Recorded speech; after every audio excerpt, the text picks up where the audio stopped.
दोस्तों मैं योगेश माने आप सबका इग्नाइट एकेडमी में स्वागत करता हूं।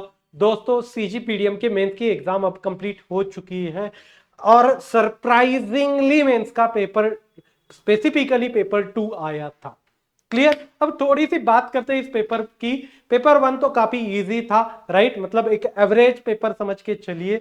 लेवल को देखा जाए तो क्लियर, एप्टी रीजनिंग हो, चाहे वो फिर आपका इंग्लिश हो या चाहे पेटेंट का पार्ट हो। पेटेंट की जो मैंने सीरीज बनाई थी, राइट, प्री के टाइम, वो मैंने यूट्यूब पे ऐड करके भी रखी थी। उस सीरीज के बाहर भी क्वेश्चन नहीं गए थे, काफी इजी थे, मतलब एज कंपेयर टू प्री का पेपर, राइट। मेंस का पेपर, उसमें पेपर 1 बहुत ही ज्यादा इजी था। बहुत सारे बच्चों ने अच्छा स्कोर किया है, अच्छे मार्क लेके भी आ रहे हैं, राइट। करंट अफेयर ईयर पूरा कंप्लीट करने की उन्होंने कोशिश की, पूरे ईयर की पूछने की कोशिश की, मगर लेवल इजी था। क्लियर, वो करंट अफेयर का था।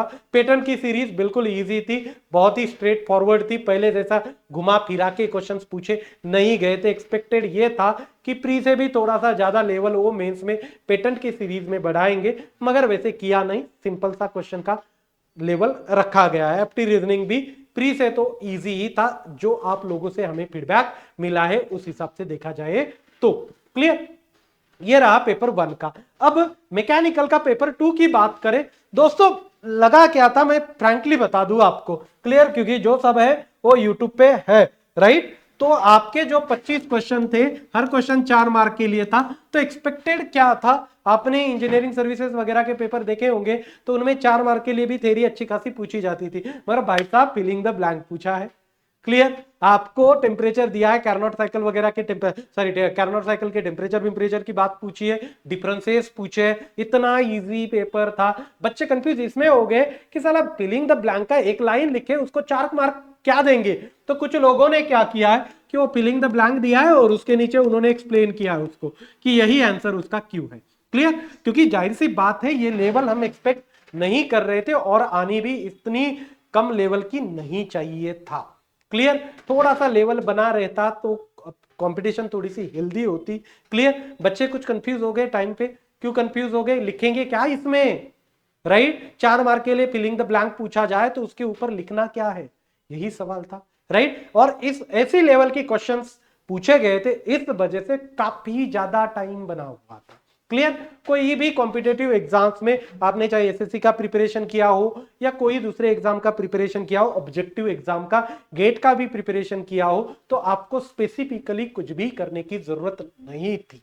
क्लियर, 2016 का पेपर इससे काफी ज्यादा टफ था। और सरप्राइज कब हुए, क्योंकि उन्होंने जो पैटर्न दिया है ना, 2 दिन पहले पैटर्न दिया था कि इस तरह से हम क्वेश्चन पूछेंगे, राइट। पहले अपने पास जो पैटर्न था वो कौन सा था, 2016 का पैटर्न था। क्लियर, मैंने पढ़ाया तो इससे काफी हाई लेवल पे था, राइट। 2016 के हिसाब से मैंने पढ़ाया था। चलो हो गए क्वेश्चंस, वो इंपॉर्टेंट है। क्लियर, वहां से भी जो न्यूमेरिकल आ गए वहीं से फंस गए, न्यूमेरिकल भी फंसे, थेरी भी फंस गई। क्लियर, थेरी तो इतनी इजी थी तो उसका कुछ था ही नहीं। 3-3 4-4 बार मैंने अपने ग्रुप के ऊपर नोट्स, जो मेरे हैंड रिटन नोट्स है, वो शेयर की थी। बोला था कि थोड़ा सा थ्योरी को रिवाइज करते जाओगे, क्लियर, तो वो चीजें क्लिक होती जाएगी, कंसेप्ट भी आपको यूजफुल होते जाएंगे। क्लियर, मगर पेपर बहुत ही ज्यादा इजी था। क्लियर, मेरी कुछ बच्चों से बात हुई, राइट, अभी तक, मतलब मुझे अभी तक लगभग 10 लड़के ऐसे मिले कि जिन्होंने पूरा 300 मार्क का पेपर अटेम्प्ट किया है।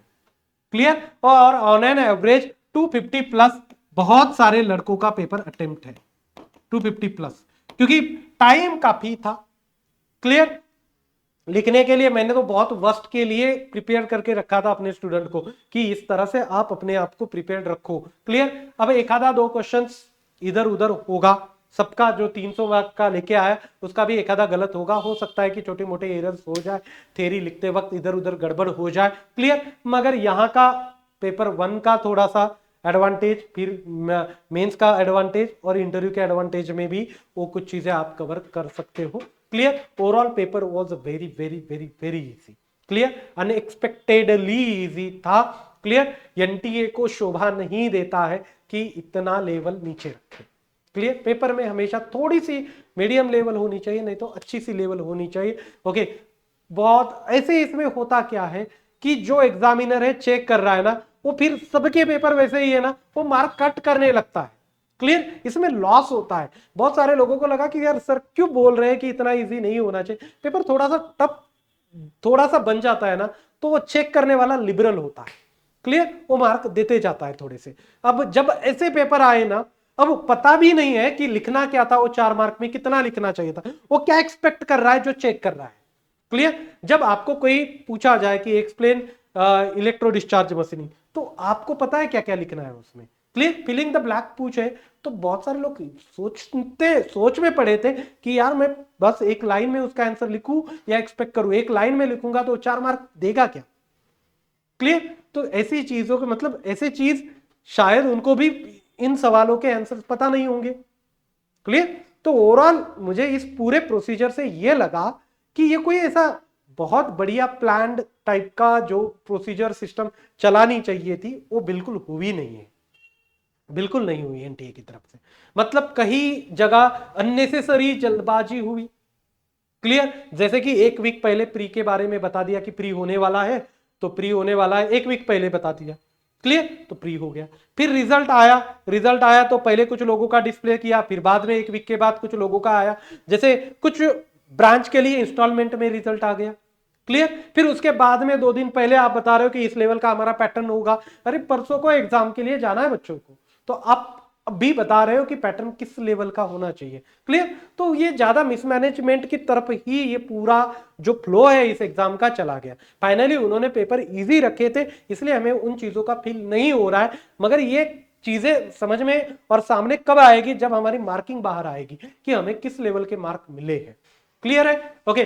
तो अब overall was a very very very easy, सब पेपर बहुत इजी था, मतलब मेंस का पेपर 1 भी पेपर 2 भी, क्लियर। पेपर 1 चले समझ लीजिए कि हो जाएगा, सबके लगभग सेम ही मार्क होंगे। पेपर 2 के भी मार्क कम ज्यादा पढ़ा भी होगा, आपने डिस्क्रिप्टिव ओरिएंटेशन से भी नहीं पढ़ा होगा तो भी आप सॉल्व करोगे, डिस्क्रिप्टिव ओरिएंटेशन से पढ़ा हो तो भी सॉल्व कर लोगे, क्लियर। न्यूमेरिकल भी काफी इजी आए थे, टूल लाइट का न्यूमेरिकल था इजी था, नोजल का न्यूमेरिकल इजी था, सब न्यूमेरिकल भी आपके काफी इजी पूछे गए थे।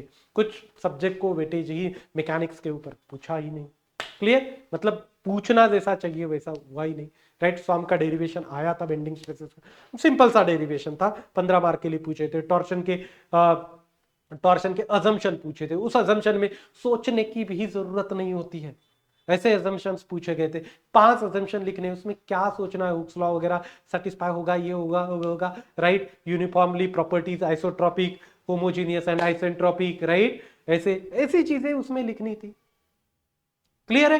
तो on it was below average, clear, ये मेरा खुद का कमेंट है। जब मार्क देके आएंगे, अब कट ऑफ के बारे में, ऐसे पेपर में मैं कट ऑफ के बारे में बात नहीं कर सकता हूं, पेपर की थोड़ी सी अच्छे से लेवल होती तो मैं कट ऑफ के बारे में बात कर सकता था, ये मुझे भी पता नहीं है कि वो कैसे मार्किंग करेंगे, एक लाइन के लिए 4 मार्क देंगे या एक्सप्लेनेशन को भी कंसीडर करेंगे, clear. So just wait and watch, बहुत ही जल्द रिजल्ट भी आएगा, क्योंकि उनको ये फटाफट प्रोसीजर कंप्लीट करनी है, हमें पता भी है वो स्पीडीली करते हैं, मगर वो कुछ मैनेज तरीके से अच्छे से कर नहीं पाते, क्लियर। तो यहां रुकता हूं, thank you so much guys for listening me, thank you so much.